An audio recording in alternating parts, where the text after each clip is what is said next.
با سلام. یه موتور پراید به اون مراجعه کرده که هنگام روشن کردن بخار زیادی میده و حالت 3 کار میکنه. ما موتور کشیدیم بیرون و ایرادش رو برطرف کنیم. بخار زیادی میداده، یه شلنگ به لوله خروجی بخار روغن وصل کرده که کلا تو یک روز تقریبا اینقدر روغن از لوله بیرون میزده. ما موتور رو کلا بیرون کشیدیم و آماده اوراق کردنشیم. ببینیم ایراد این موتور چیه. بریم برای اوراق کردن موتور که از گیر بوکس اول شروع میکنیم.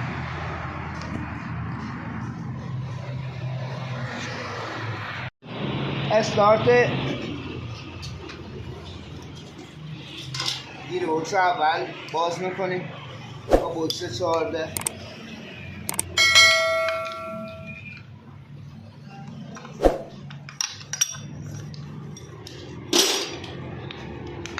از استارت شروع میکنیم برای باز کردن و اوراق کردن موتور. 2 تا پیچ داره که با بوکس 14 این طرف و اون طرف، یکی تقریبا زیر اتوماتیک استارت قرار داره، یکیش هم این طرف که هر دو باز میکنیم. استارت رو باز کردیم. دنده استارت رو میبینیم سالمه که این سالمه. پیچ دور تا دوره گیر بوکس رو داریم. با بوکس 17 بازشو میکنیم. یکی اینجاست، یکی این طرف، یکی این طرفه.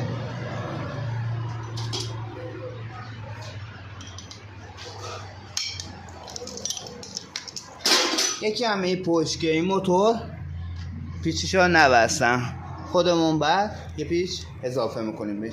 پس کلا 4 تا پیچ 2 تا دوره گیر بوکس میمونه که 4 تا را بازشون میکنیم. بوکس 17 میگیره. 4 تا پیچ رو باز میکنیم.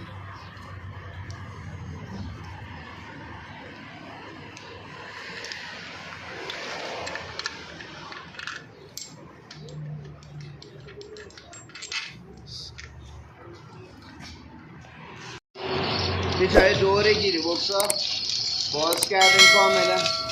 یکم میانش پایین‌تر. گیری بوکس ها از جا میکشیمش بیرون.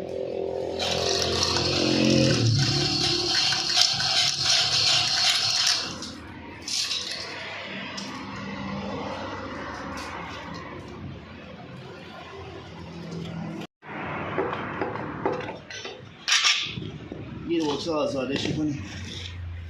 پول به نگاه امتحان میکنیم که صدای زیادی داره، یعنی پول برن کلاچ باید عوض. این از گیری بوکس جدا شد. بریم برای باز کردن سرسیلن.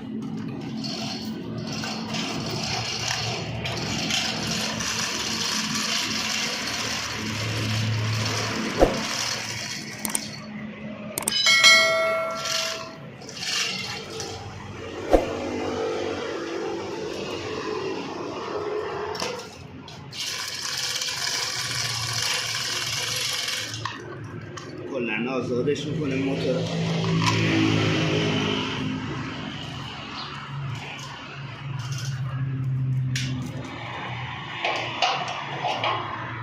پیچا در تو پاپا با بوکس 10 و دست گردون باز میکنیم.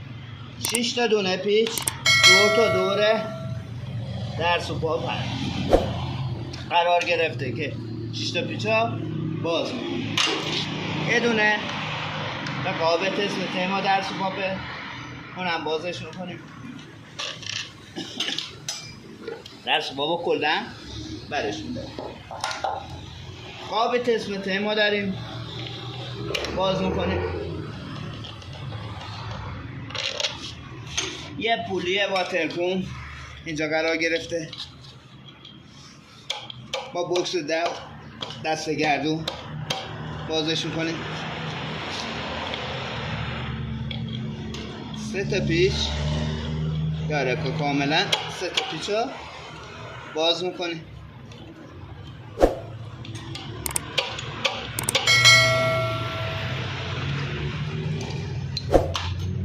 پولیا با تسمه بیرون میکشیم.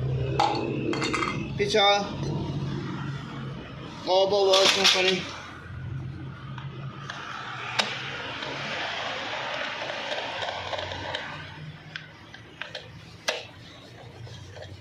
یه دونه پیچ گیجم همراه خودش گرفته. بازش قابا برش میدونیم از سر جاش. یک قاب پایین داریم، پیچشو باز کنیم.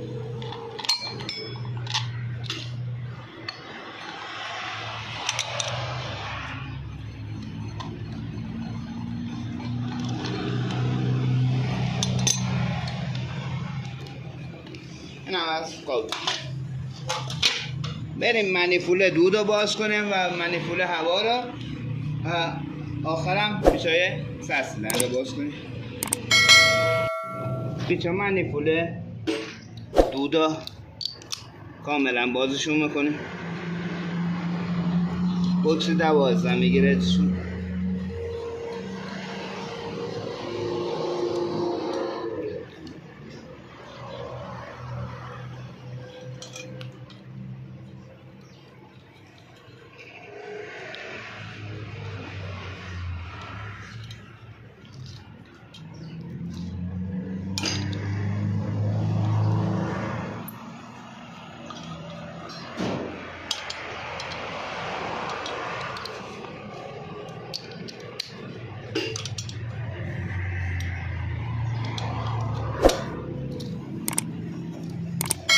منیفول دود باز.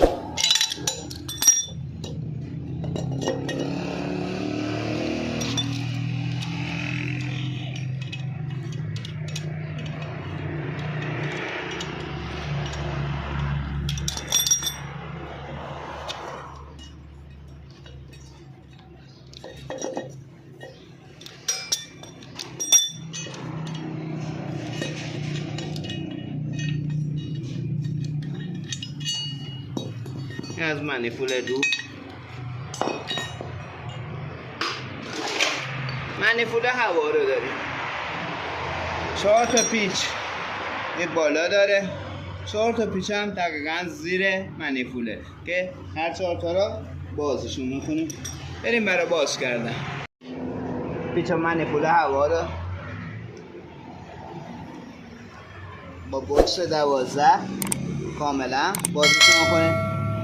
4 تا پیچ پایین داره، 4 تا پیچ هم سمت بالا که کاملا بازشون میکنیم.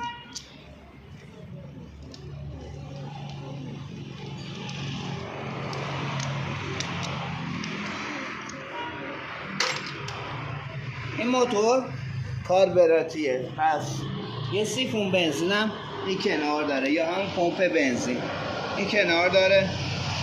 2 تا پیچ داره، 2 تا پیچ باز میکنیم.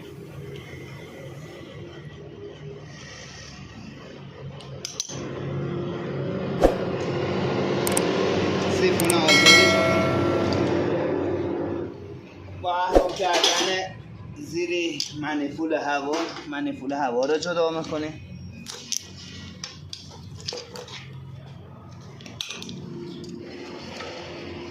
کاملا باز.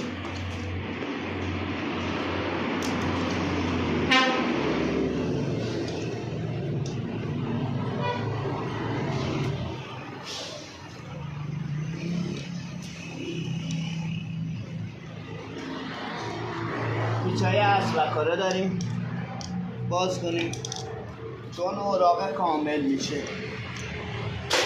پیچ اسبکاره باز میکنیم. کاملا پیچا اسبکاره باز میکنیم و هر دو طرفا از روز اصلا جدا.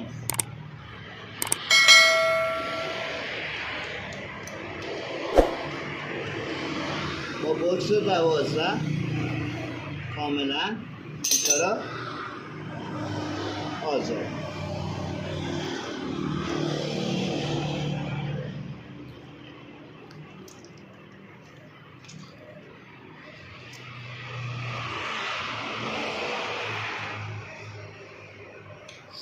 پیچ‌های اصلی سرسیلند رو داریم که با بوکس 12 پری باز میشه.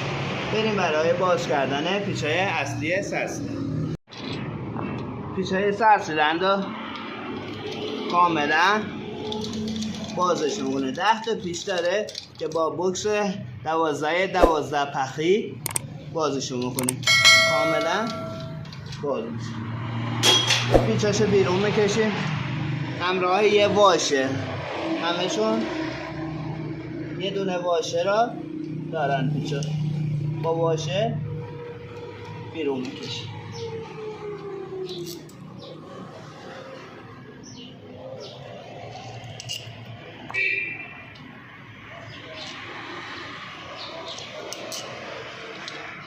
ده تا پیچ داره، 10 تا دونه واشه که بیرون میکشیم.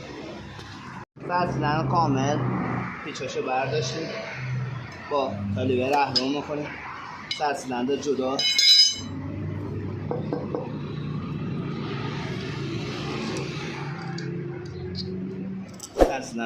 میکنیم از روی سیلند. این وضعیت واشه کاملا سوخته شده.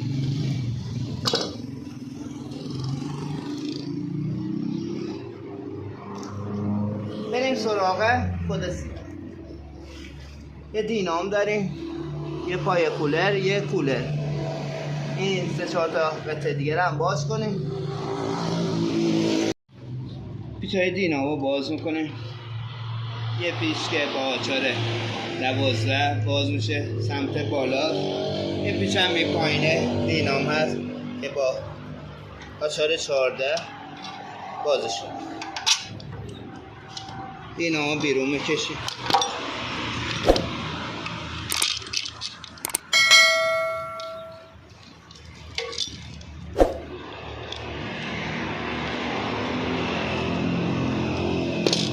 یه پایه دست موتوره که با بوکس 17 بازش میکنه. 3 عدد پیچ بیشتر نداره. با بوکس 17 باز. این هم از پایه دست موتور.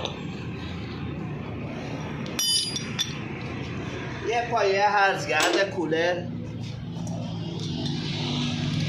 این طرف داره که 3 تا پیچ بیشتر نداره. 3 تا پیچ جا باز میکنیم.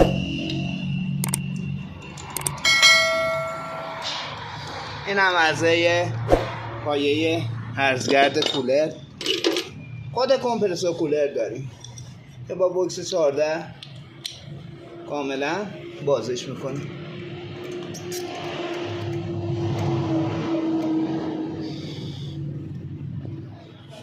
پیچا کمپرسور کولر رو کاملا باز کردیم. کمپرسور کولر رو جدا میکنیم.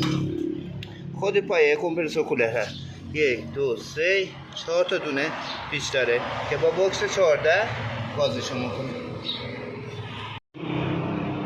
4 تا پیچ پایه کمپرسور کولر رو کاملا بازش میکنیم. پیچشو برمیداریم. با بوکس 12 یه پیچ اینجا داره پایه، یه هم به اویرپوم وصله و هم به پایه کولر. این چون مدل پایینه این شکلیه. پایه رو برمیداریم. یه سراحی آب واتر پمپ داریم با بوکس 12 بازش میکنیم. یه پیچ پایین داره، یه پیچ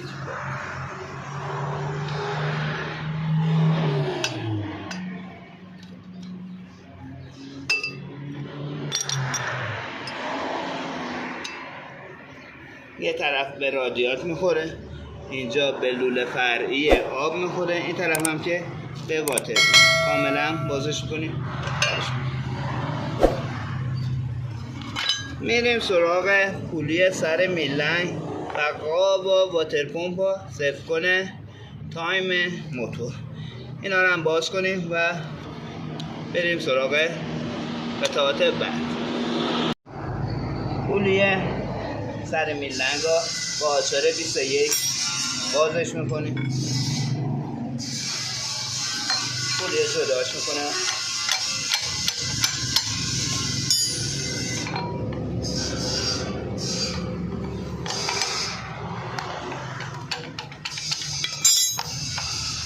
کولی سر میلنگ رو جداش میکنه.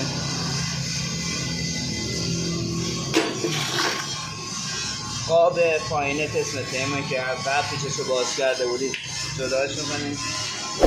این وضعیت تسمه تایم که جالب نیست، باید عوض. واتر پمپو داریم، 4 تا پیچ داره، 4 تا پیچو باز میکنیم با بوکس 12. هر 4 تا پیچو باز.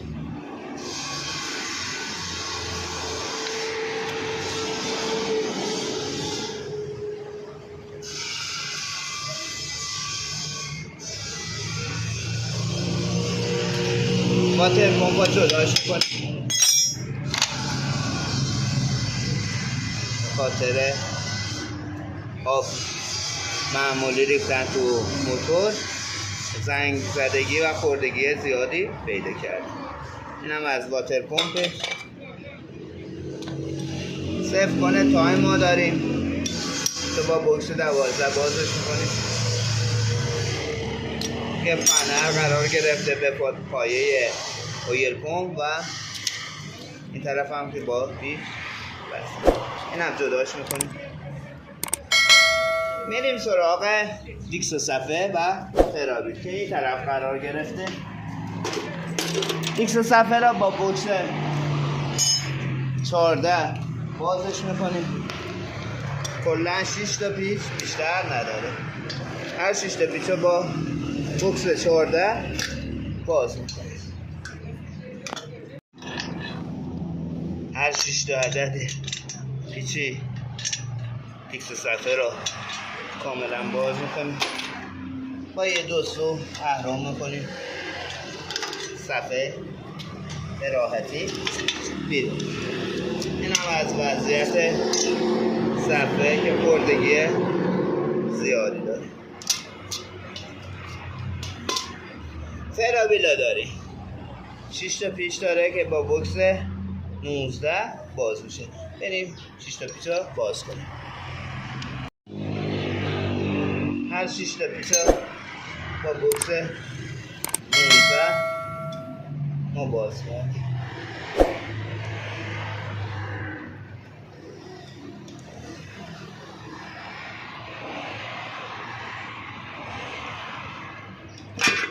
فرابیل آزاد شد. یه دونه سینی داره که با بوکس 10 یه پیچ کنارش باز. اینم از سینی. بریم سراغ کارتل.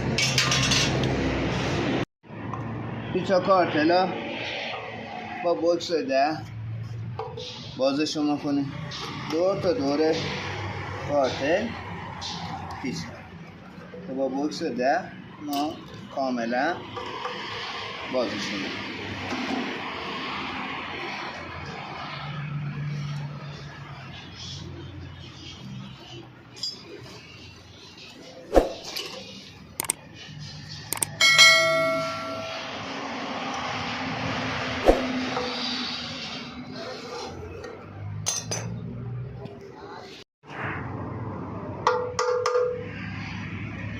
با ضربه زدن روی پیچ تخلیه کارتل با چکش راحتی کارتل جدا میشه.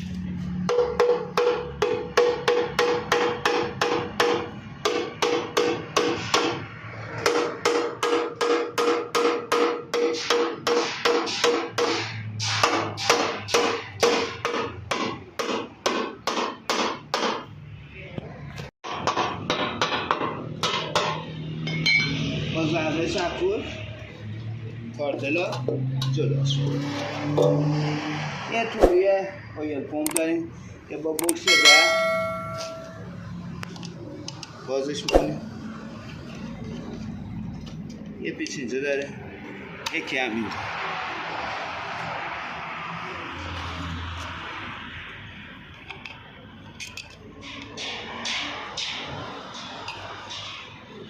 اینم توری اویل.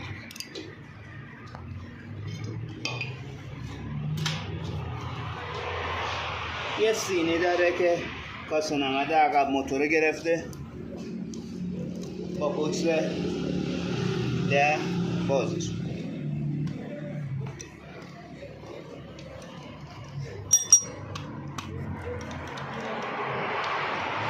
4 تا پیش 2 تا دوره این سینه قرار گرفته، با بوکس 10 کاملا بازش میکنیم. با ضربه چکش سینی ها جدا میکنیم. این هم از سینی هر که کاسه 90 عقب میلنگ رو میگیریم. یه اویل پمپ داریم، 4 تا 22 تا دورش هست، هر 4 تا را باز میکنیم. پولی که تسمته میفته بیرونش میکشیم.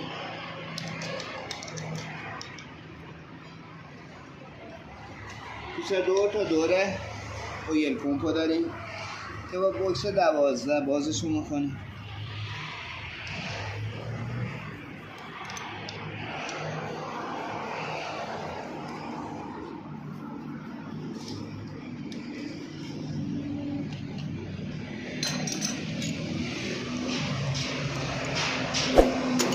با ضربه چکش میزنید تا اویل پمپ جدا بشه.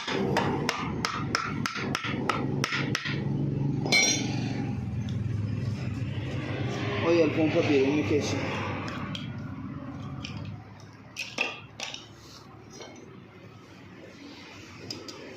میمونه پیچ‌های متحرک و پیچ‌های ثابت که پیچ‌های متحرک با بوکس 12 باز میشن، پیچ‌های کفه ثابت هم با بوکس 14. بریم برای باز کردن متحرک بعد ثابت را باز کنیم. کاملا مهره های متحرک رو باز میکنیم.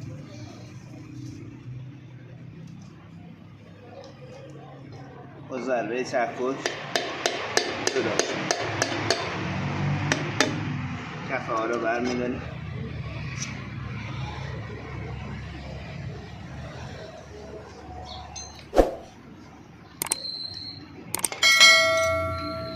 از سر جا خارج شد.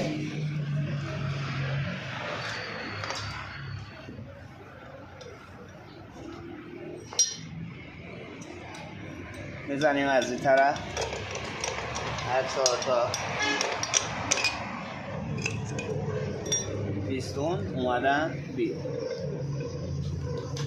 دلیل بخار زیاد اینه که این پیستون اول است که رنگا دقیقا روبرو هم قرار گرفتن.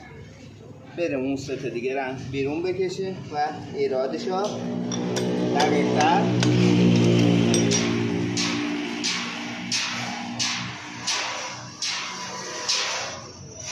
تقریبا نزدیک هم شدن و بخار زیادی از این موتور بیرون میاد.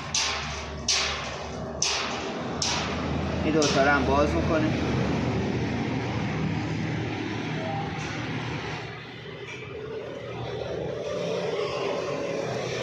بزنیم با چکش تا آزاد شد.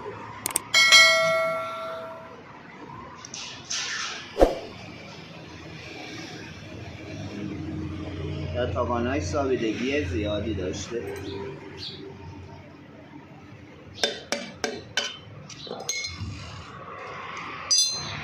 به خاطر دور عوض کردن روغن سابیدگی زیادی تاتگانا پیدا کرده و میلن کمی خشک افتاده.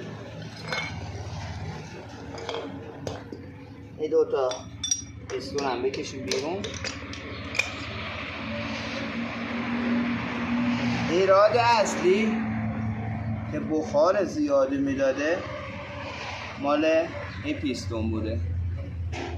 رنگیشو برداریم.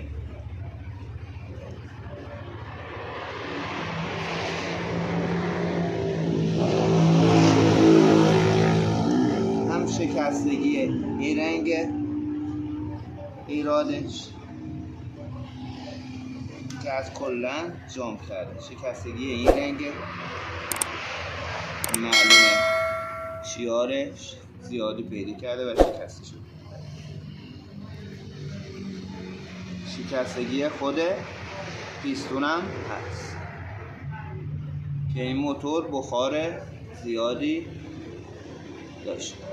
پس ایراد بخار زیاد این موتور به خاطر این پیستون بوده که به این شکل شکستگی جار این پیدا کرده. یه دونه دیگه پیستون داریم، اونم بیرون بکشید.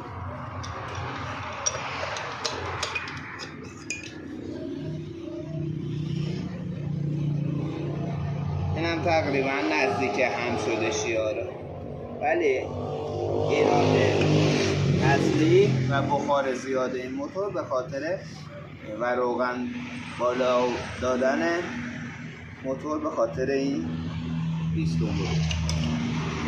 بریم کفه های ثابت این میلنگ هم باز کنیم و بدیم قطعه شویی ها بره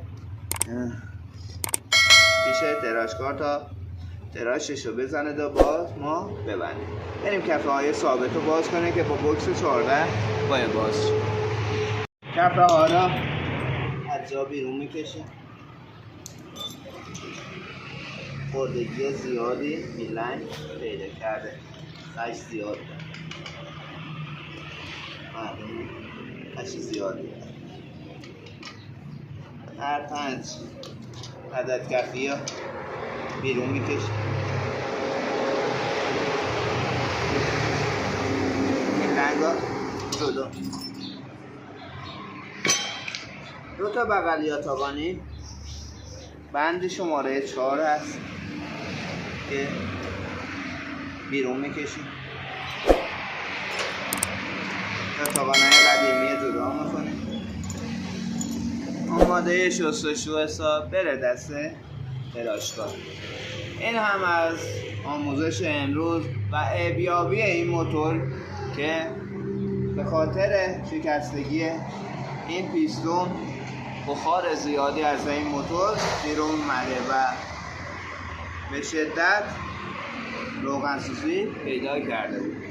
این هم از آموزش امروز. امیدوارم از این آموزش خوشتون اومده باشه.